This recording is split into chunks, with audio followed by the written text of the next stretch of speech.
तम विद्याद दुख संयोग वियोगम योग संनितम स निश्चयेन योक्तव्यो योगो निर्वीण चेतसा।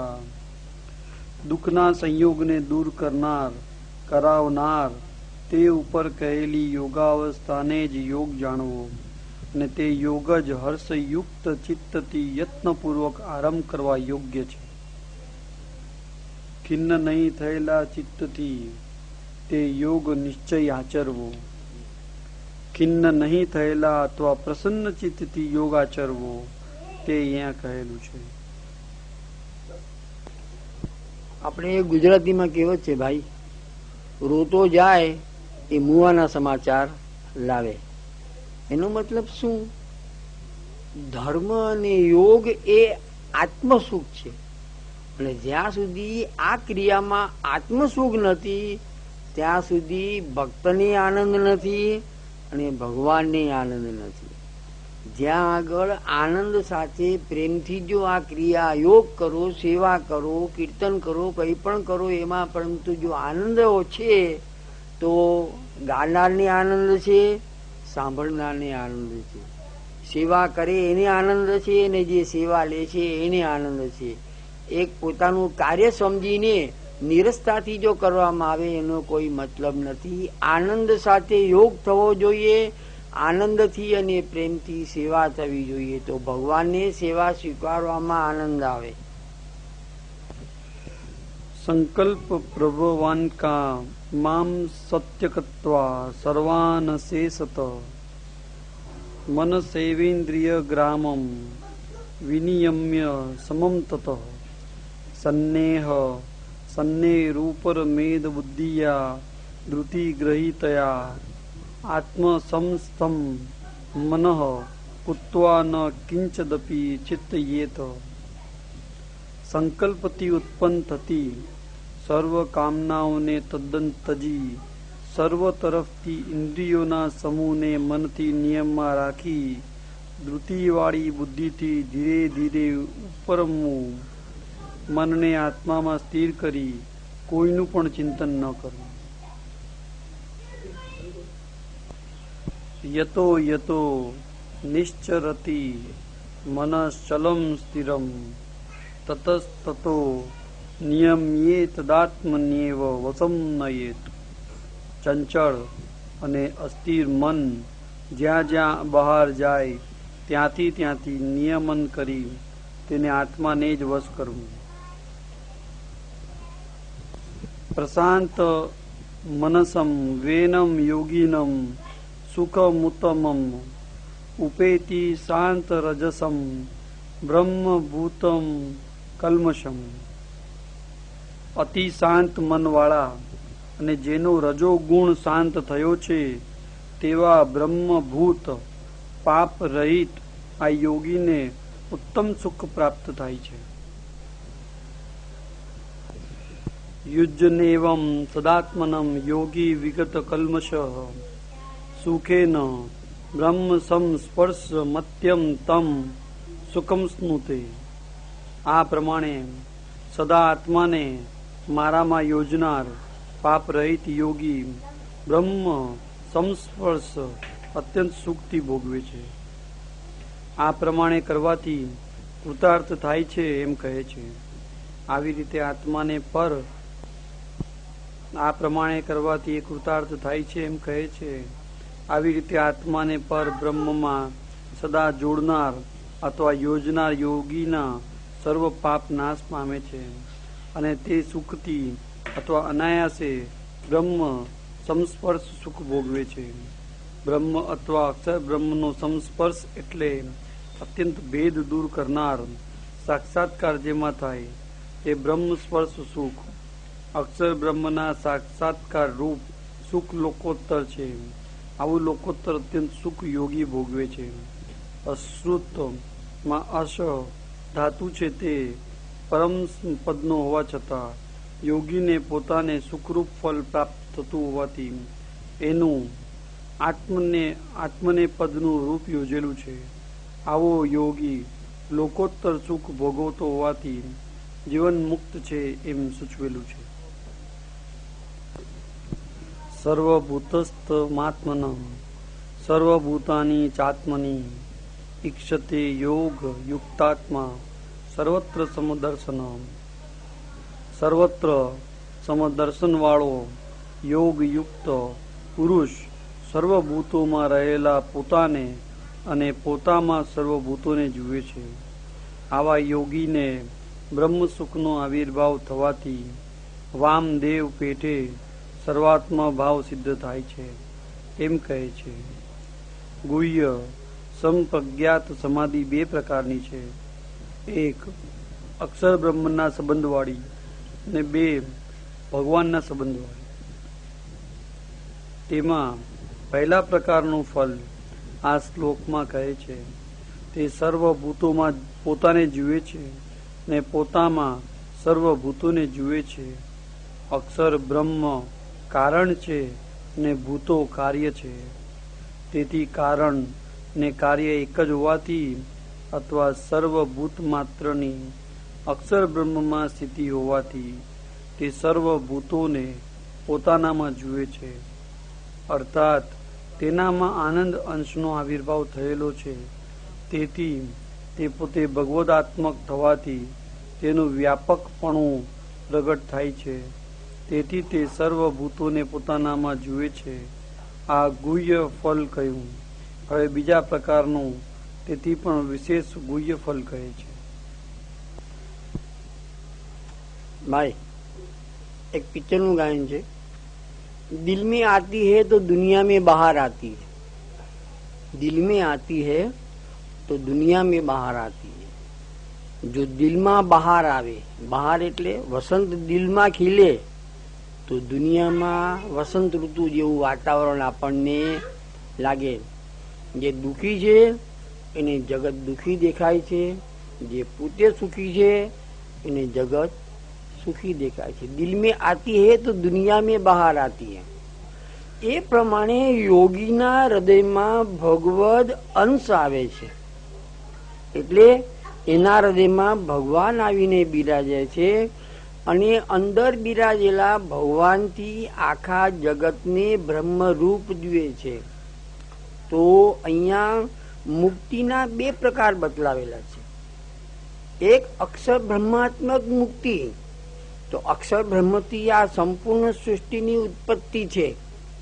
તો એને આખું જગત બ્રહ્મમય દેખાય છે. એને બધામાં ભગવાનના દર્શન થાય છે. ખ્યાલ હતો ને? એને પશુ હોય, પક્ષી હોય, ચંડાળ હોય, રાજા હોય, રંકો હોય, જગતની કોઈ પણ વસ્તુ હોય, પશુ પક્ષી હોય, કોઈ પણ હોય, મનુષ્ય હોય, એને બધામાં ભગવાનના દર્શન હકીકતમાં દર્શન થાય છે. ખાલી કલ્પના કરે એવું નથી. આ જયારે યોગી આવી ઊંચી અવસ્થાએ પહોંચે છે તો વાસ્તવમાં એને સામેના હૃદયમાં ભગવાનના દર્શન થાય છે. એનો મતલબ એમ થયો કે એ વ્યક્તિ સામેની વ્યક્તિ કેટલી કક્ષાએ પહોંચેલી છે એ પણ પોતે સમજી શકે છે. તેમ છતાં પણ આપણા આ વસ્તુ મર્યાદા પ્રમાણે સર્વાત્મ ભાવ કહેવાય. આ મર્યાદા સર્વાત્મ ભાવ છે. જે આખા જગતમાં ભગવાનને જુએ એ સર્વાત્મ ભાવ ખરો, પરંતુ મર્યાદા સર્વાત્મ ભાવ છે. ખ્યાલ આવે છે ને? એને બધામાં ભગવાનના દર્શન થાય છે. એને બધા સાથે એવો વ્યવહાર કરે છે. એના માટે મેં તને દ્રષ્ટાંત કીધું હતું આગળ એકવાર. તુકારામ એકવાર જંગલમાંથી પસાર થાય છે. કોઈ જગ્યાએ છાયામાં ઝાડ નીચે રોટલા બનાવવા માટે બેસે છે. અને એ રોટલા બનાવવા માટે બેસે છે ત્યાં એક કૂતરું આવીને રોટલો લઈ અને ભાગી જાય છે. ત્યારે તુકારામ એની પાછળ ઘીની ટોલી લઈને દોડે છે. કે છે કે અરે વિઠલા, આના ઉપર હજી ઘી ચોપડવાનું બાકી છે. કૂતરું આગળ, તુકારામ પાછળ. તુકારામ થાકી ગયા ત્યાં સુધી કૂતરું આગળ ને આગળ દોડ્યા કરો. તુકારામ જયારે થાકી ગયા ત્યારે કૂતરાના રૂપમાં આવેલા દેવે એને દર્શન આપ્યા. આ સર્વાત્મ ભાવ આને કહેવાય છે. આ અવસ્થા એમને નથી મળતી. બીજો હોય તો લાકડી મારે કૂતરાને. તુકારામ ટોયલી લઈને એની પાછળ દોડે છે, અરે વિઠલા, અને એમાં એને વિઠ્ઠલનાથજી દેખાયા. અરે વિઠલા, આના ઉપર ઘી ચોપડવાનું બાકી છે, હું ઘી ચોપડું પછી તું ખા. આને સર્વાત્મ ભાવ કહેવાય છે. છે અને આ આસાન નથી. ભગવત કૃપા અને આ બી ખાલી કલ્પનાથી નથી. હું તને કહું ને તું કાલથી બધામાં ભગવાન જોવા માંડે, આ કલ્પનાના ઘોડા નથી, આ તપનો પ્રભાવ છે. હકીકતમાં તપથી અને ભક્તિના પ્રભાવથી એને સાવીને દિવ્ય દ્રષ્ટિ મળે છે. ત્યારે બધામાં ભગવાન જાગીને જોવું તો જગત દિશે નહીં, ઊંઘમાં અટપટા ભોગ વાસે, બ્રહ્મ લટકા કરે બ્રહ્મ પાસે. આ દિવ્ય દ્રષ્ટિ મળ્યા પછીની અવસ્થા છે તુકારામની. તો અહીંયા યોગીઓ જયારે તપ કરે છે, ધ્યાન કરે છે, કેવળ ભગવાનમાં પોતાના મનને ડૂબાડી દે છે, તો ભગવાન એના હૃદયમાં પધારે છે અને પછી આખા જગતને બ્રહ્મરૂપ જુએ છે. દિલ में आती है तो दुनिया में બહાર आती है, એમને બહાર નથી આવતી. તેમ છતાં બી આ મર્યાદા સર્વાત્મ ભાવ છે, પુષ્ટિ સર્વાત્મ ભાવ હવે પછીના શ્લોકમાં આવે છે. યો મામ પશ્યતિ સર્વત્ર સર્વ ચ મયી પશ્યતિ તસ્યાહમ ન પ્રણશ્યામી સ ચ મે ન પ્રણશ્યતિ. જે મને સર્વત્ર જુએ છે અને મારામાં સર્વ જુએ છે તેને હું અદ્રશ્ય થતો નથી ને તે મને અદ્રશ્ય થતો નથી. મને વાસુદેવને જે સર્વત્ર જુએ છે અને સર્વભૂતો તથા પોતે પણ મારામાં રહેલા હોવાથી સર્વને મારામાં જુએ છે તેને હું અદ્રશ્ય થતો નથી. અર્થાત હું તેના ઉપર નિરંતર કૃપા દ્રષ્ટિથી અનુગ્રહ કરું છું. હવે સાંભળ, પેલા જે મેં તેને કહ્યું કે આખા જગતમાં ભગવાનને જોવા તે પુષ્ટિ મર્યાદા ભક્તિ કહેવાય છે. જયારે પુષ્ટિ ભક્તિ કોને કહેવાય છે? ભગવાનમાં આખું જગત જોવું તે પુષ્ટિ છે. ભગવાનમાં આખું જગત જોવું. દયારામભાઈ કે છે મૂળ પોષે વૃક્ષ પોષાય. આગળ આવે છે ભગવાનનું ઉર્ધ્વ મૂલ અધો શાખ. મૂળ ઉપર છે અને શાખાઓ એની નીચે ફેલાયેલી છે. તો મૂળમાં ભગવાન છે. દયારામભાઈ કે છે મૂળ પોષે વૃક્ષ પોષાય. જો તમે મૂળમાં પાણી નાખશો તો પત્તે પત્તે ને ડાળીએ ડાળીએ પાણી પૂરતું થશે. એનો મતલબ પુષ્ટિ મુક્તિ કોને કહેવાય છે? તો કે ભગવાનમાં આખું જગત જોવું. મર્યાદામાં જગતમાં ભગવાન જોવા, પુષ્ટિ માર્ગમાં ભગવાનમાં જગત જોવું. જે ઘરમાં બેસી શાંત ચિત્તે સ્વસ્થ મનથી ભગવાનની સેવા કરે છે, ભલે એ બીજા માનવ ધર્મ અદા ન કરે, તેમ છતાં ભગવાનની સેવા કરવાથી ભગવાન પ્રસન્ન થાય છે. અને ભગવાન જયારે પ્રસન્નતા અનુભવે છે તો ભગવાનમાંથી છૂટા પડેલા દેવો પણ તૃપ્તિ અને આનંદનો અનુભવ કરે છે. આ પુષ્ટિ મુક્તિ કહેવામાં આવે છે. પુષ્ટિ ભક્તિ આ છે. મૂળ પોષે વૃક્ષ પોષા. દયારામભાઈ કે છે શાંત ચિત્તે સ્વસ્થ મનથી ભગવાનની સેવા કરો, સેવો શ્રી કૃષ્ણ કૃપા. તમે મૂળને પાણી નાખશો તો ડાળે ડાળે પાણી પહોંચી જશે. એટલે મુક્તિ અથવા તો સર્વાત્મ ભાવ બે પ્રકારના છે. મર્યાદામાં જગતમાં ભગવાન જોવા અને પુષ્ટિ માર્ગમાં ભગવાનમાં આખું જગત જોવું. જયારે ભગવાને યશોદાજીએ કીધું કે આ તારા સખાઓ કે છે કે તે માટી ખાધી, ભગવાન કે છે મેં માટી નથી ખાધી, તો કે તારું મોઢું બતાવ. અને ભગવાને જયારે મુખારવિંદ ખોલ્યું ત્યારે આખા બ્રહ્માંડના દર્શન થયા. હવે જે બ્રહ્માંડના જેના મુખારવિંદમાં જો આખું બ્રહ્માંડ સમાયેલું હોય એના મુખારવિંદમાં તમે કઈ આપો તો બ્રહ્માંડને એ વસ્તુ કેમ ન મળે? મળે ને જરૂર મળે. એટલે દયારામભાઈ કે છે મૂળ પોષે વૃક્ષ પોષાય. સ્વસ્થ મનથી શાંત ચિત્તી ભગવાનની સેવા કરો. જગતનું કલ્યાણ તમારાથી નહીં થાય, એનાથી જગતનું કલ્યાણ થશે. ખ્યાલ આવે? સર્વભૂત સ્થિતમ યો મામ ભજત્યેકત્વમાં સ્થિતમ સર્વતા વર્તમાનોપી સયોગી મયી વર્તતે. એકપણામાં રહીને જે સર્વભૂતોમાં રહેલા મને ભજે છે તે યોગી સર્વ પ્રકારે વર્તન કરવા છતાં મારામાં રહેલો છે. આવી રીતે એકપણામાં રહેલો પણ જે યોગી પ્રાણી માત્રમાં રહેલા મને વાસુદેવને ભજે છે તે ગમે તે પ્રકારે વ્યવહાર કરવા છતાં મારામાં રહેલો છે, અર્થાત તેનો મારા ઉપર આધાર છે. એટલે સુખદેવજી અને ઉદ્ધવ પેટે તે મારો સેવક છે. ભગવાન આજ્ઞા કરે છે કે જે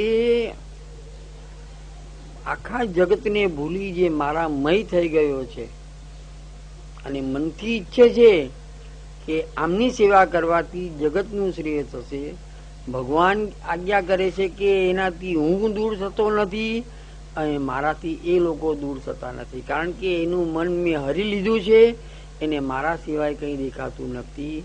સુખદેવજી એક છે અને ઉદ્ધવજી એમાંના એક છે જેમને ભગવાન સિવાય કંઈ દેખાતું નથી. ભગવાન આજ્ઞા કરે છે કે એમની ભક્તિથી પ્રસન્ન થઈ હું જગતનું પોષણ કરું છું. અર્જુન ઉવાચ યોયમ યોગસ્ત્વયા પ્રોક્ત સામ્યેન મધુસૂદન એતાસ્યહમ ન પશ્યામિ ચંચલત્વા સ્થિતિતમ સ્થિરામ ચંચલમ હિ મનઃ કૃષ્ણ પ્રમાતિ બલવદ દ્રઢમ તસ્યાહમ નિગ્રહમ મન્યે વાયોરીવ સુદુષ્કરમ.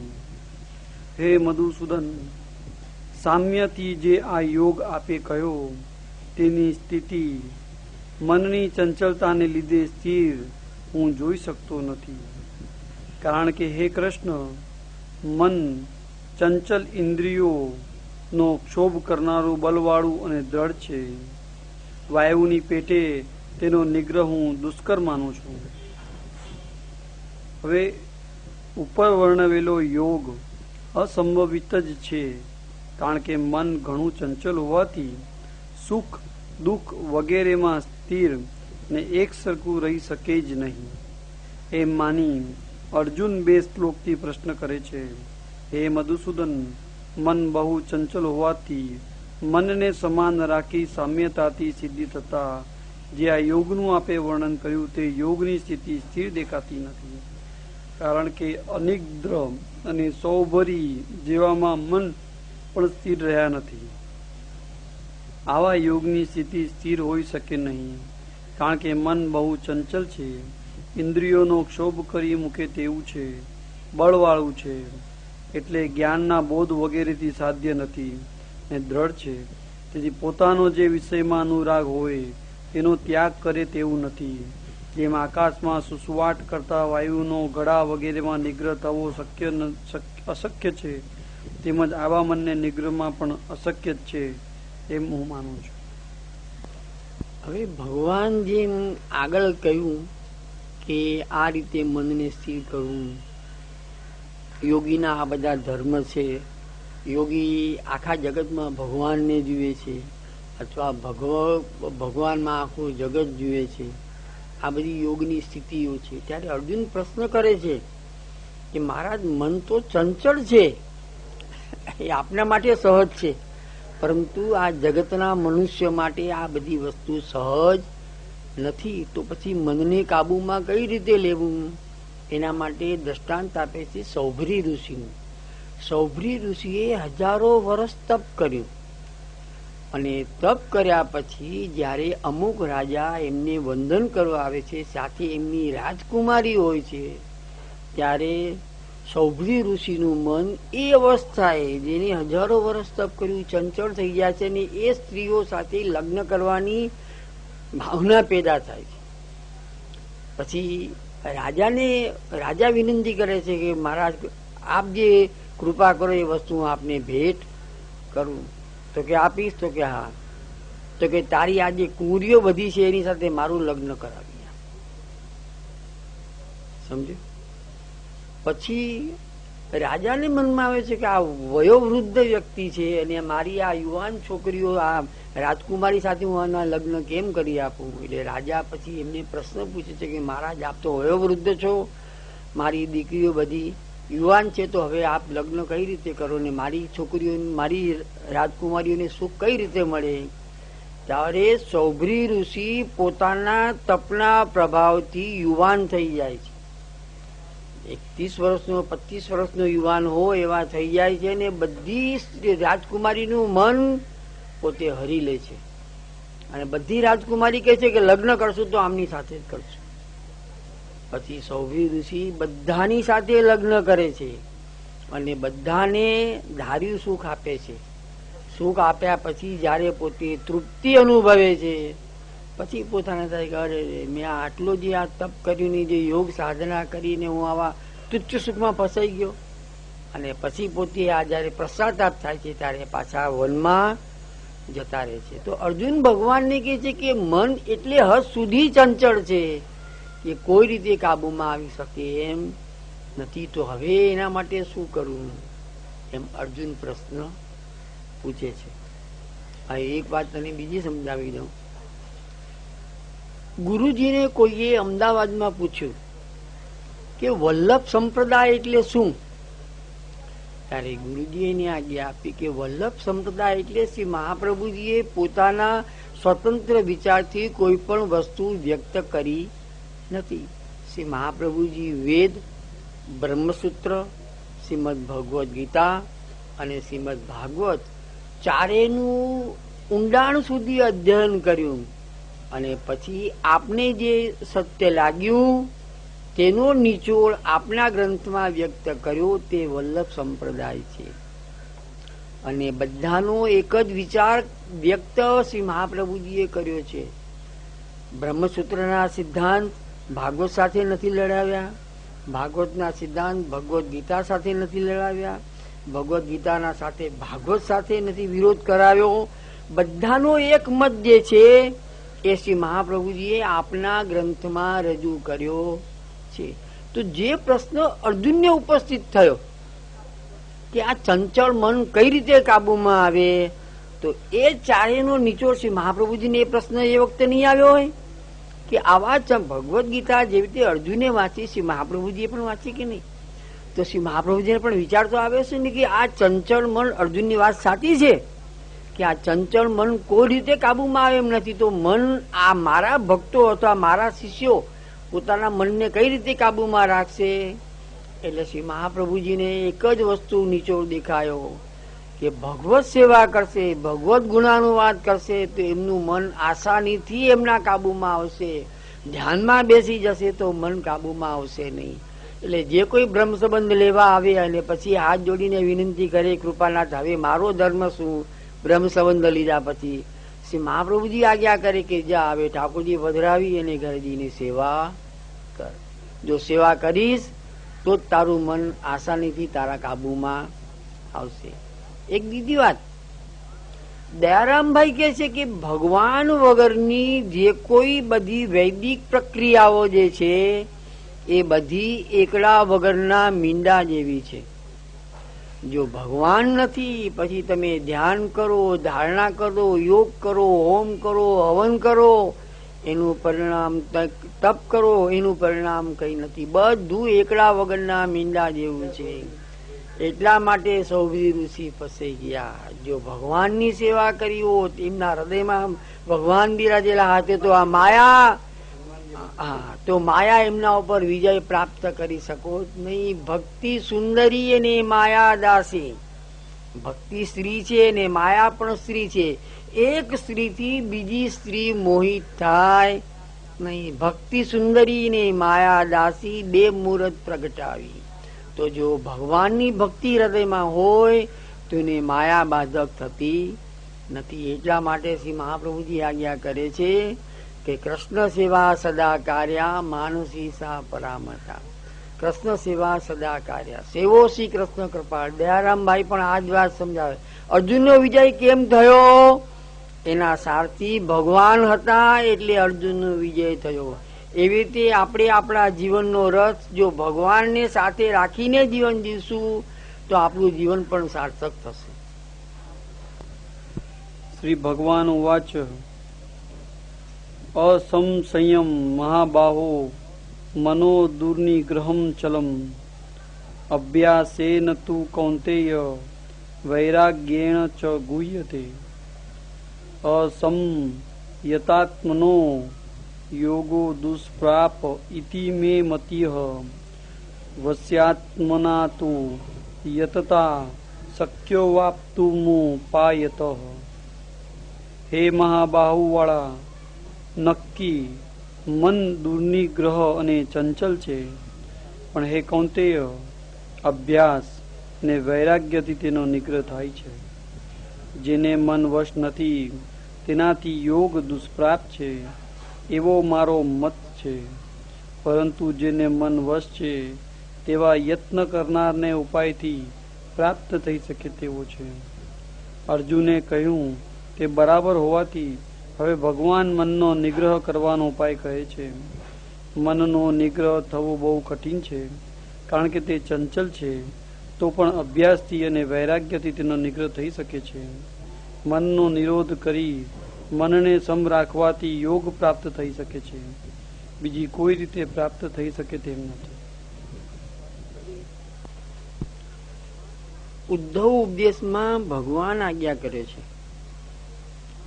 કે જેણે પોતાના મન ઉપર વિજય પ્રાપ્ત કર્યો નથી એને યોગમાં પડવું નહીં. હવે અર્જુને જે પ્રશ્ન પૂછ્યો, ભગવાન એનો જવાબ આપે છે કે ધીરે ધીરે તમે યોગ કરતા જશો તેમ તેમ તમારું મન ધીરે ધીરે કાબુમાં આવશે. એક બાળક પેલા કેજીમાં હોય, પછી ફર્સ્ટમાં આવે, પછી મેટ્રિક પાસ કરે, પછી બીએસસી થાય, પછી એમએસસી થાય. આ શું છે? એને જેમ જેમ યોગ કર્યો તેમ તેમ તેને સફળતા મળતી. એ તો ભગવાન આજ્ઞા કરે છે કે તારી વાત સાચી છે, મન એટલું ચંચળ છે કે આસાનીથી કાબુમાં નહીં આવે. તેમ છતાં જો રોજ બેસશો અને રોજ એને તમે પંપાળશો અને ધર્મપરાયણ કરશો તો લાંબા ગાળે પણ એ કાબુમાં આવશે. એમાં સંશય કરવા જેવું નથી. અભ્યાસ કરો ભાઈ, અભ્યાસ કરશો તો મન કાબુમાં આવશે. આના માટે તમારે ધીરે ધીરે આગળ વધવાનું છે. રોજ બેસશો, રોજ ભગવાનનું ધ્યાન ધરશો તો યોગ ભગવાન કૃપા કરશે તો મન ધીરે ધીરે તમારા કાબુમાં આવશે, એમ ભગવાન અર્જુનને સમજાવે છે.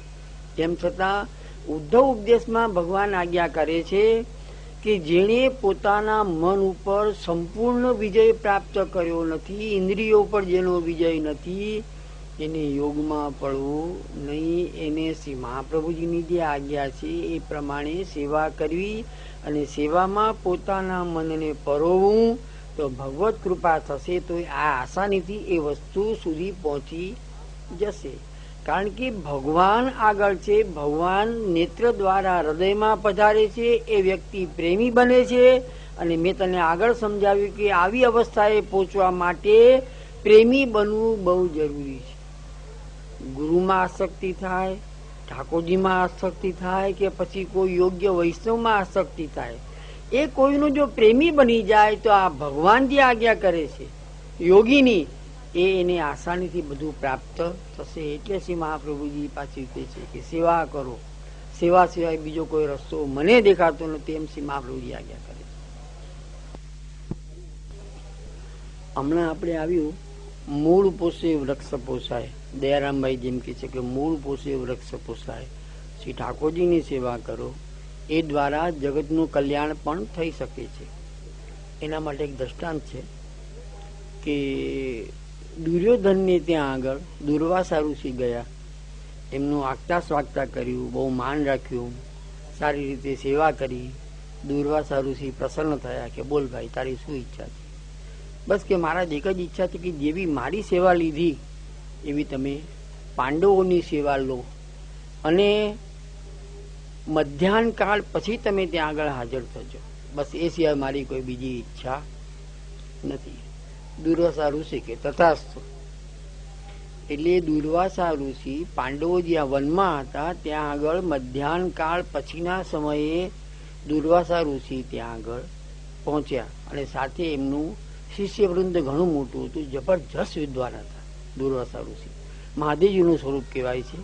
ક્રોધી સાથે જબરજસ્ત વિદ્વાન હતા. 10,000 શિષ્યો તો એમની સાથે રહેતા કાયમ માટે, એવા વિદ્વાન હતા. એટલે ત્યાં પાંડવોનો આશ્રમ હતો જ્યાં આગળ, ત્યાં આગળ ગયા. એટલે પછી યુધિષ્ઠિર રાજાએ સ્વાગત કર્યું. અને હવે આપણો તો ભારતીય સંસ્કૃતિ છે કે અતિથિ દેવો ભવ. એટલે કીધું કે મહારાજ હવે આપ ભોજન અહીંયા કરો. તો કે અમે બધા નહીં આવીએ, શિષ્ય સાથે પછી આવીને ભોજન કરીશું. એટલે યુધિષ્ઠિર રાજા કે સારું. આ બધા નાવા માટે ગયા. દ્રૌપદીજીને બોલાવ્યા. દ્રૌપદીજીએ ભોજન કરી લીધું હતું. દ્રૌપદીજીને સૂર્ય ભગવાને એક પાત્ર આપ્યું હતું, એને અક્ષય પાત્ર કહેવાતું. જ્યાં સુધી દ્રૌપદીજી ભોજન ન કરે ત્યાં સુધી જેટલા મહેમાનો આવે બધા માટે અંદરથી સામગ્રી નીકળતી જ જાય. પરંતુ દ્રૌપદીજી ભોજન કરી લે પછી વિશેષ સામગ્રી નીકળે નહીં, એવો નિયમ હતો. હવે યુધિષ્ઠિર રાજાએ કહ્યું કે ભાઈ આ પ્રમાણે છે. એવી ફાળ પડી એમને કે સામે દુર્વાસા ઋષિ એને ભોજન છેલ્લું મેં કરી લીધું અને પાત્ર ધોઈ નાખ્યું છે. હવે તો કાલે જ અંદરથી વસ્તુ નીકળે, બીજી વાર તો નીકળે નહીં.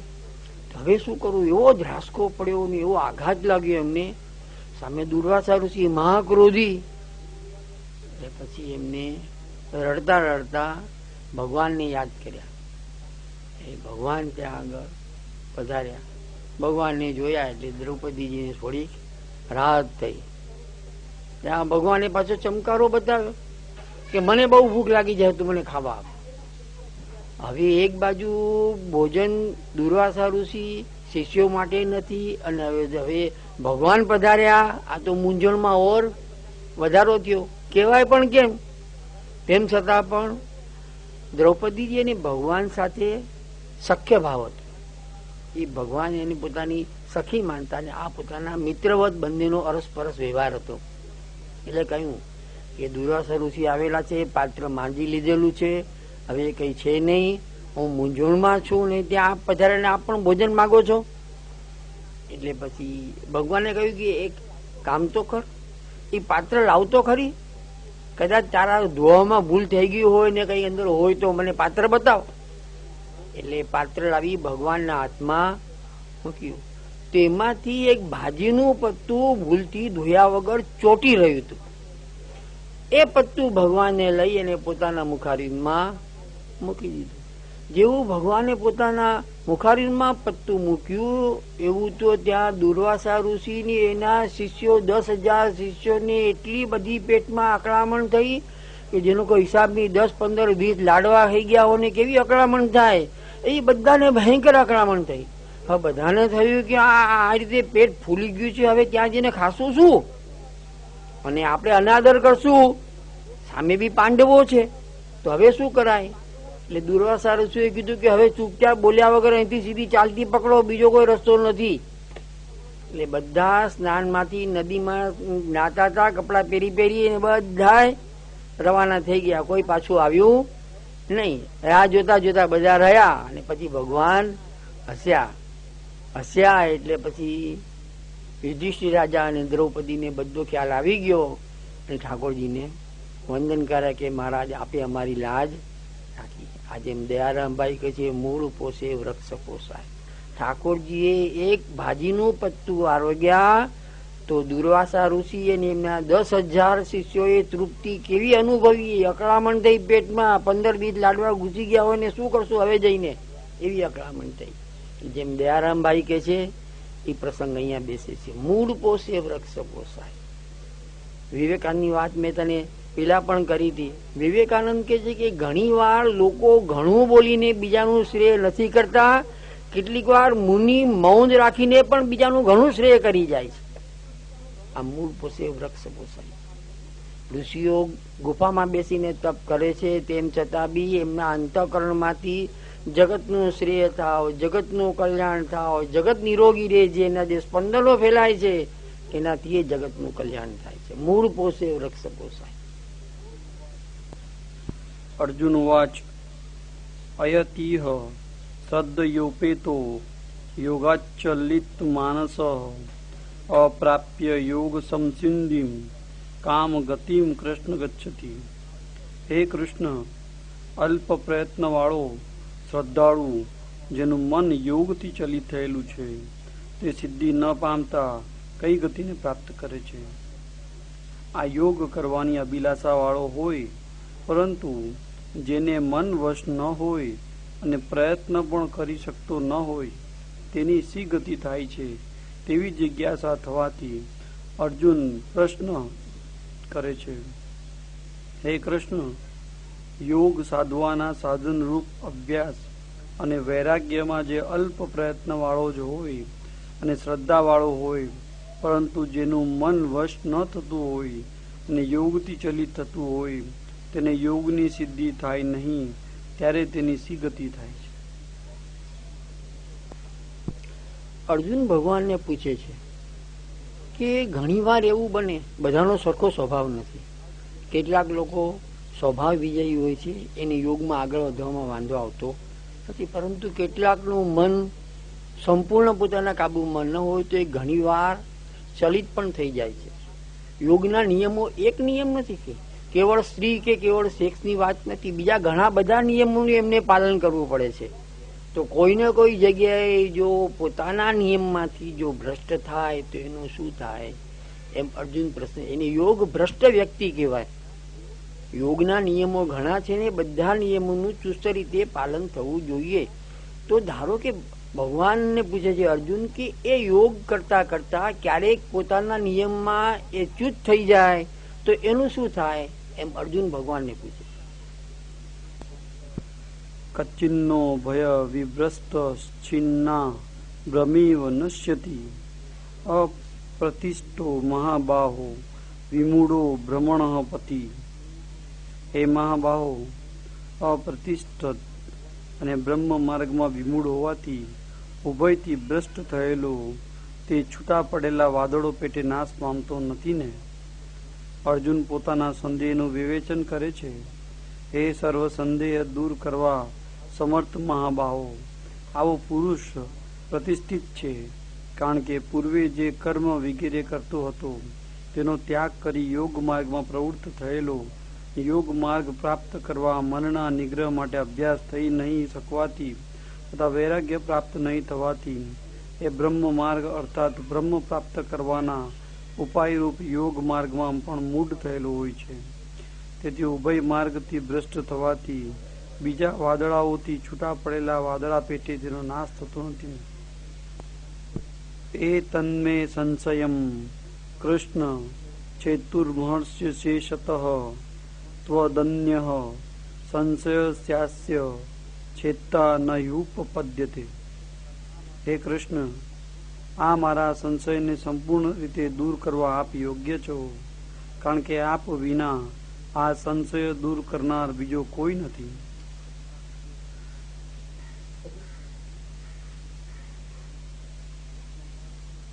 શ્રી ભગવાન વાચ પાર્થ નૈવેહ નામુત્ર વિનાશસ્તસ્ય વિદ્યતે ન હિ કલ્યાણ કૃતક કશ્ચિદ દુર્ગતિમ તાત ગચ્છતિ. હે પાર્થ, આ લોકમાં અથવા પરલોકમાં તેનો વિનાશ થતો જ નથી, કારણ કે હે વહાલા, કોઈ પણ કલ્યાણ કરનારની દુર્ગતિ થતી નથી. હે પાર્થ, કોઈ પણ કલ્યાણ અથવા શુભ કર્મ કરનારની દુર્ગતિ થતી નથી. આવો પુરુષ કલ્યાણ કર્મમાં પ્રવૃત્ત થયેલો હોવાથી તેની દુર્ગતિ કેમ થાય? આ લોકમાં અથવા પરલોકમાં કોઈ સ્થળે તેનો નાશ થતો નથી. પ્રાપ્ય પુણ્યકૃતામ લોકાનુષિત્વા શાશ્વતી સમાહ શુચિનામ શ્રીમંતામ ગેહે યોગ ભ્રષ્ટો વિજાયતે. પુણ્ય કરનારના લોક પ્રાપ્ત કરી ત્યાં ઘણા વર્ષો રહી યોગ ભ્રષ્ટ થયેલો સૂચિ શ્રીમંતોને ઘેર અવતરે છે. તેણે શુભ અથવા કલ્યાણ કર્મ કરેલા હોવાથી તે યોગ ભ્રષ્ટ પુરુષ પુણ્ય કરનારના લોકને પ્રાપ્ત કરે છે અને તેણે કરેલા કલ્યાણ કર્મના ફળ ભોગવે છે. ત્યાં સુધી ઘણા વર્ષો રહી પછી સૂચિ અર્થાત પવિત્ર અથવા સદાચાર વાળા શ્રીમંતોને ત્યાં ઉતરે છે, પરંતુ તેણે અશુભ કર્મો કરેલા નહીં હોવાથી તેની દુષ્ટ ગતિ થતી નથી તેવો ભાવ છે.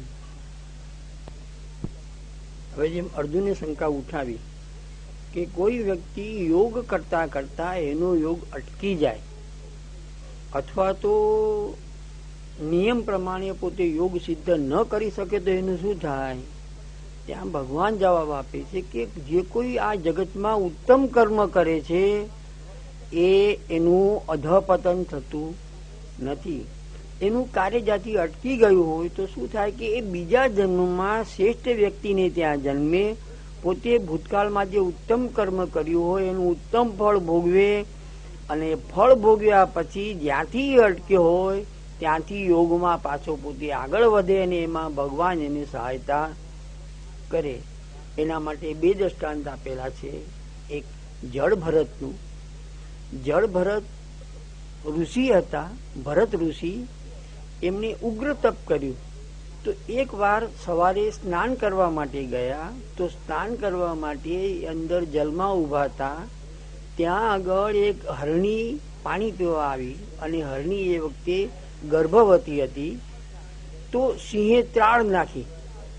સિંહે જેવી ત્રાળ નાખી એવું એ હરણીએ જે છલાંગ મારી એટલે એના પેટમાં જે બચ્ચું હતું એ બચ્ચું એના પેટમાંથી નીકળી ગયું અને પાણીમાં તણાવા લાગ્યું. એ ભરત ઋષિએ એને ઉચકી લીધું. ઉચકીને એને નવડાવી પોતાના ઘેર લાવ્યા, અને ઘેર લાવ્યા પછી ધીરે ધીરે એની ધ્યાન રાખવા લાગ્યા. એને ખવડાવે, એને નવડાવે, એને પીવડાવે, એમ કરતા કરતા બચ્ચું મોટું થઈ ગયું. હવે ભરત ઋષિનું મન આની અંદર લાગી ગયું બાળકમાં. એમ કરતા કરતા એમનો અંતિમ સમય આવી ગયો. હવે અંતિમ સમય જયારે આવ્યો ત્યારે ભરત ઋષિ હરણને પંપાડતા પોતાના દેહનો ત્યાગ થઈ ગયો. તો આપણો શાસ્ત્રનો નિયમ છે, અંતે મતિ સાગતિ. અંત સમયે જ્યાં મન હોય બીજો જન્મ એ વ્યક્તિને ત્યાં મળે. એટલે એનો બીજો જન્મ હરણ તરીકે થયો ભરત ઋષિને. પરંતુ પોતાના પુણ્યના પ્રતાપે એમને બધું જ્ઞાન રહ્યું કે હું ગયા જન્મમાં કોણ હતો. એ રીતે એમને જ્ઞાન રહ્યું. પછી એ હરણનો અવતાર પૂરો થઈ ગયો. પાછા પોતે બીજા જન્મમાં રાજા થયા. મેં હમણાં કહ્યું ને કે જે યોગ ભ્રષ્ટ થાય છે, ભગવાન આજ્ઞા કરે છે કે એનું પુણ્ય ખતમ થતું નથી. એટલે એમનો બીજો જન્મ રાજાના ઘરે થયો. રાજાના ઘરે થયો. અમુક સમયે રાજયોગ ભોગવ્યા પછી એમને થયું કે વળી પાછી મારી બુદ્ધિ આમાં જો સ્થિર થશે તો હવે તો મારું જો પતન થશે તો કદાચ હું ઉપર ન વધી શકું. એટલે બધું છોડી અને જંગલમાં જતા રહ્યા. જળ ભરત કહેવાયા. પછી તો જળ એટલે જેને ન ખાવાનું, પાન ન પીવાનું, કોઈ જાતનું ભાન નહીં, ગાંડાની જેમ રખડ્યા કરીને એ રીતે પોતાની આખી જિંદગી પૂરી કરી અને ઉત્તમ ગતિને પ્રાપ્ત થયા. એટલે ભગવાને આજ્ઞા કરી કે જ્યારથી અટકી ગયો હોય ત્યારથી પછી આગળ વધે. એ રીતે ધ્રુવજી આગલા જન્મમાં ઋષિ હતા. એ તપનું સિદ્ધ થવાની તૈયારી હતી. ત્યાં એમને રાજાનો રથ એમના આગળથી પસાર થયો. રાજાનો રથ પસાર થયો એટલે એમના મનમાં આવ્યું કે અરે આખી જિંદગી તપ કર્યું, આવું સુખ તો આપણે ભોગ્યું નહીં. પરિણામ શું આવ્યું? મન રાજયોગમાં ગયું. એટલે એમનો અંતિમ સમય થયો. જયારે ગુજરી ગયા બીજા જન્મમાં ધ્રુવજી થયા. અને એ જ ધ્રુવજીએ જયારે અપર માતાએ એમને કટુ વચન કહ્યા અને નારદજીના સાથથી નારદજી એમને સહકાર આપ્યો અને ઉભા પગે 6 મહિના તપ કર્યું ને ઠાકોરજી એમને દર્શન આપ્યા. આ શું બતાવે છે કે યોગ ભ્રષ્ટ થયેલા વ્યક્તિનું પતન થતું નથી. માટે નિસંદેહ એમને એમનું કર્મ કરવું. થોડોક વખત માટે બ્રેક લાગી જાય, પરંતુ ઉત્તમ કર્મનું ઉત્તમ જ ફળ હોય છે, એમ ભગવાન અર્જુનને સમજાવે છે. અથવા યોગીનામેવ કુલે ભવતી ધીમતામ એતદ્વિ દુર્લભતરમ લોકે જન્મ યદિદશમ. અથવા બુદ્ધિશાળી યોગીઓના કુલમાં જ અવતરે છે, કારણ કે લોક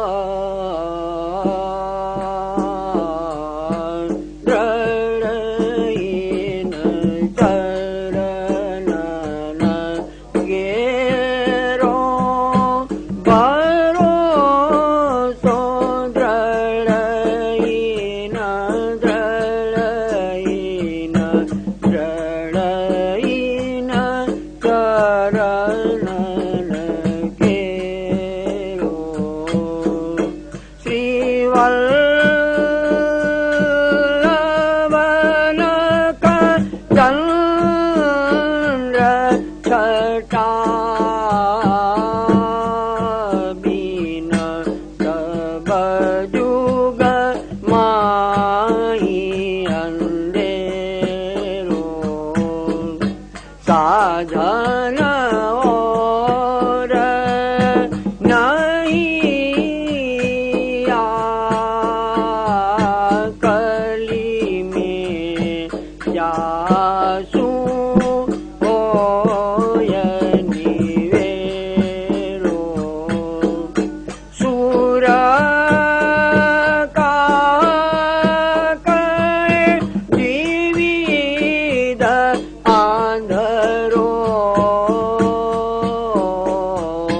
बिना मोल को तेरो भरोसो जड़ाइन चरण तेरो भरोसो जड़ाइन जड़ाइन चरण केरो।